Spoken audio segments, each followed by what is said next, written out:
Hello, Boring Review Nation. No! I'll let it slide. I love going first. The power. The power. Gabe. Nick. And we are here today to do a reaction to a Netflix property. It's been requested a few times. It's called Sacred Games.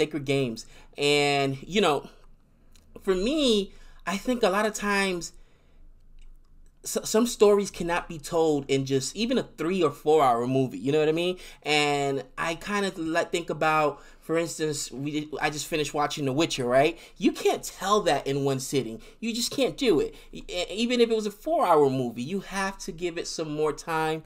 And again, Gangs of Lucifer, that was a great movie, but they had to break it up into 2 parts, right? But, you know, theoretically, it was just one big movie, right? 1 5 hour movie, but they broke it up into 2 parts.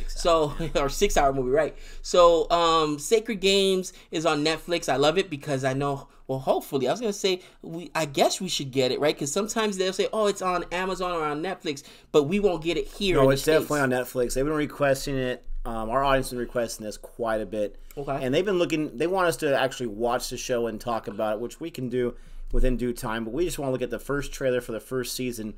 But Netflix, I mean, talk about Netflix. People kept saying, you know, once Disney Plus comes out, Netflix is going to die. I have a few friends that have already canceled Netflix to get Disney Plus, and that's fine. But I still love Netflix. And once you get into the content, there's a lot of good stuff out there. So I'm watching Breaking Bad right now. I just finished season 4. And I had taken like a month off because I was busy doing other things.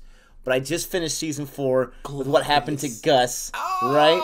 That last episode. And then they show you, and I was thinking about, please don't tell me he did it. Please don't. And then they show you the plants in Heisenberg's backyard. I love it. I love it. The lily of the valley or something like that. And I'm just like, no. But anyways, that's on Netflix. I love being able to see these awesome shows, and that's a huge show. I'm just way late to the game, but we're kind of late to Sacred Games as well. Because that way you can grow with the characters. Again, a lot of times you got to give time for characters to grow. You got to give us some backstory, you know, so that you'll have a bigger emotional payoff in the end, as opposed to, you know, introduce them and, you know, midway through the movie they're dead already, or I'm supposed to have some type of, you know, reaction. Well, why am I having a reaction to it? Why am I connected to this character? So you can do that on this type of platform better. I agree. I was concerned for Netflix, but I'll tell you what, I already canceled DC Universe. The only thing I watch on the DC Universe is Titans. Honestly, everything else on there I have, and they don't even have some of their own best properties on there. It's so frustrated. They don't have any of the Christopher Nolan Batmans on there.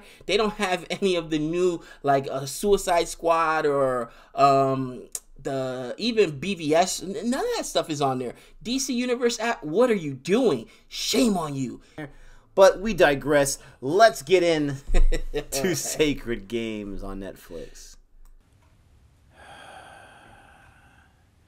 Here we go. Boy reviews. Bueller.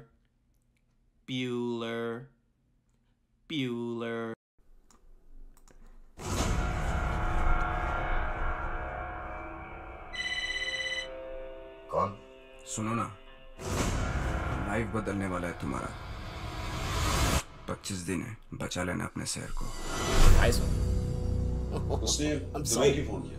मैंने भी उससे यही पूछा। बताया उसने? उसने बोला सब मर जाएंगे। ईमानदार आदमी को बॉम्बे में जगह नहीं, इंडिया में जगह नहीं। सस्पेंशन ऑर्डर, इलाज कराओ, वेपन सरेंडर करो। गणेश गायतुंड है मैं, सर्वशक्तिशाली इकलौता भगवान है। मकामत कौन है? दिलबाग सिंह का पुराना दोस्त।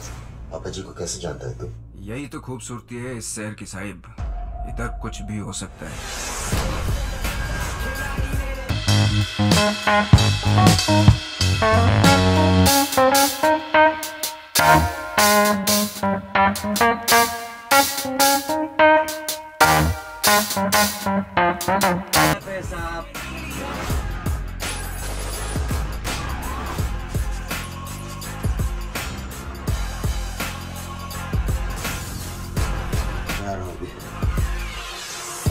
जब तक ये खेल खत्म नहीं होगा, अपन इधर ही है।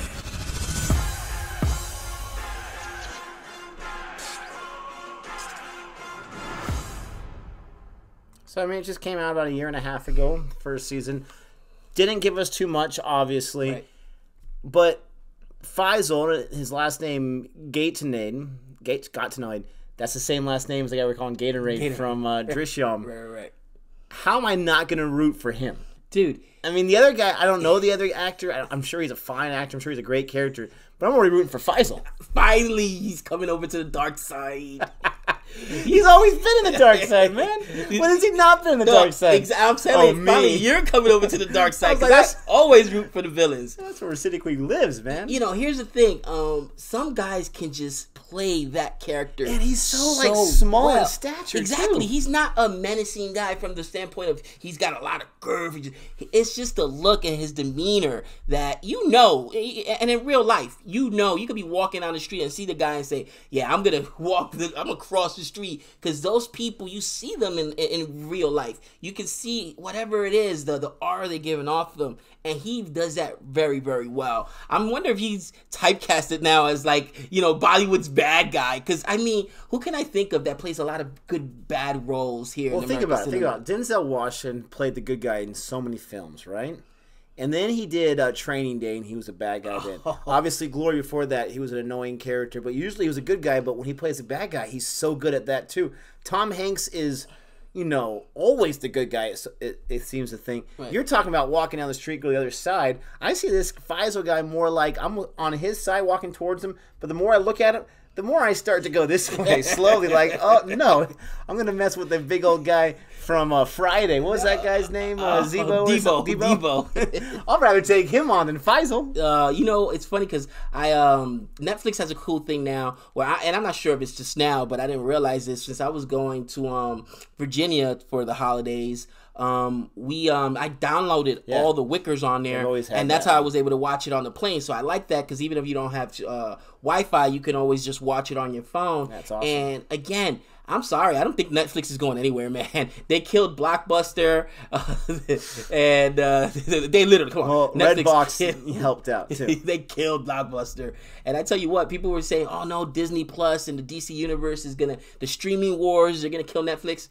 Not with content like this. Not with content like The Witcher. What else? Oh, you know what I just saw too on Netflix? 6 Underground. Ryan Reynolds flick. You know, it wasn't a great movie, but it was fun. It was an action packed. Well, not just that, but Netflix is genius because they are creating series like Sacred Games where it's not just American content or it's not just British content. There's some other, I think it's a show, not a movie, called Little Things that looks really interesting. More like a rom-com, I think it is. Right. But there's quite a few shows from all around the world, you know, Narcos and whatnot. They had the Marvel series, which I don't think a regular network would have picked up. But they did really, really well until Disney bought it all and that kind of stuff. I mean, Stranger Things. I mean, it goes on and on. Netflix isn't going anywhere, guys. You know, I was upset when I saw my bill when it went up. It used to, remember when Netflix used to be like $7.99, then it went up to $10.99. Now it's $15.99, man. It's crazy. But you know what's interesting? Talking about Netflix and the people who are fans of Sacred Games have already stopped listening to us. Yeah. But the number one movie last year watched on Netflix was now I'm gonna forget it. Mystery. What was the one with Adam Sandler and Jennifer Aniston? Oh, that was it Mystery? Oh my gosh, I can't think of it. Mystery movie. I don't know what it's called. But anyways, that was our one film. This looks really interesting. I want to check this out. It'll be good for when I don't have 3 hours to watch a movie. Put on an episode of Sacred Games when everyone's asleep and check it out. But we hope you enjoyed our reaction. Let us know if I'm ever going to change with my allegiance to Faisal when I watch this, or I'm going to be rooting for the cop, the good guy. That could happen. I do like how that other character, looks like he was a police officer, right? Right. Getting suspended. That they show us a little bit of character right there, that he's not just the good guy, but he has his own issues in the workforce too. Let us know what your favorite part about the show is, and we hope you like our content. We have a Patreon page. Please consider supporting us. Even if you want to do a one-time donation, we really appreciate that. It helps us out. Hit that thumbs up button too, please. And subscribe. And until next time, I should say. Adios. See ya.